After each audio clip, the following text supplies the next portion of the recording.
There's a lot that goes on in the next two prakim, and we're kind of going to combine them together a little bit because there's really a lot to talk about. Even though the exile of the Aseret Shvatim, the 10 tribes of the north, appears in the next parak, I'm going to discuss it here because it in essence starts here. When we bring in Ashur, it's like when we brought in Aram earlier. It's really bad news. We brought the enemy in upon ourselves. In essence, our own fighting amongst ourselves is worse than that of any of our enemies could do to us. And we find this still today with certain Jewish people around the world speaking out against their own people. So it's still going on. Now, first of all, it's important to note that Galus being sent out into exile, it usually means primarily the leaders. Now, you could also have a large part of the population, but in general, it's not talking about the entire population because for the most part, you're going to want the locals to continue to be here and to work the land so that they can continue to pay taxes. Now, Ashur in this case was even more cruel than Babel, where they exiled larger portions of the population. And not only that, but they would replace them, bringing in foreigners so that they would lose all hope of ever coming back to their own land. Babel doesn't do that. They exile, but they don't replace. So there will be a larger percent of the population that's sent out. But again, you don't generally exile an entire nation. We will see that some of the nation will still continue to live here. Some of them will be refugees making their way to Malchut Yehuda, and some of them just in general will still be left behind. And we see hints of this throughout. Even though it sounds at first from the prakim that everyone was exiled, you'll see hints of different people coming from areas, and you're like, wait a second, I thought that area should be empty now.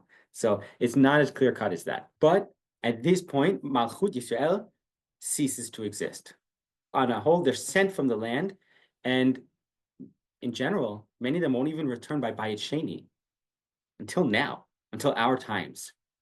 Some may have returned earlier, but it seems that most never got the message that we're able to come back. Whole communities spread around the known world and beyond have to hold on to their faith and traditions as best they can as they're persecuted by the nations who are hosting them, wherever they're flung all over the corners of the world.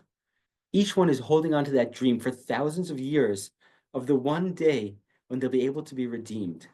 They're holding on to that message of hope from those same Nevi'im that they never listened to when they still had the chance.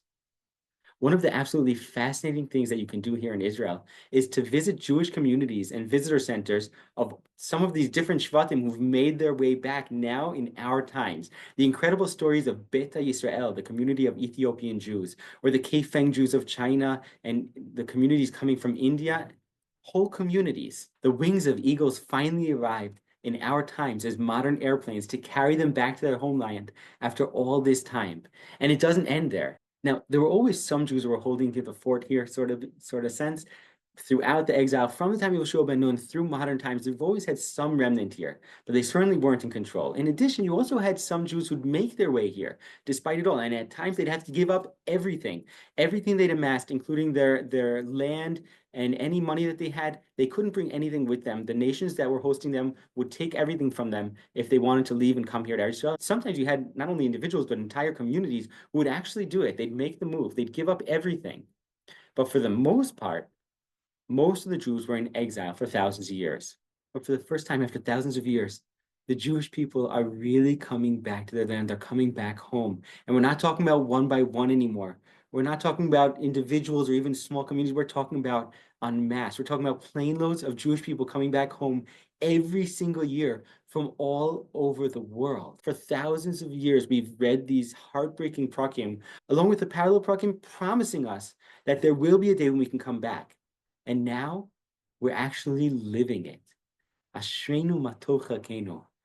What an incredible schus to be able to be living and to be able to be here and to walk this land at this very time. Something we never could have done like this in the past. This is an opportunity for our generations. And I don't know whose schus we're riding on. It certainly doesn't seem to be our own. But we're talking about this schus of thousands of years of tears coming from the heart, asking for this very time period. And here it is, open before you.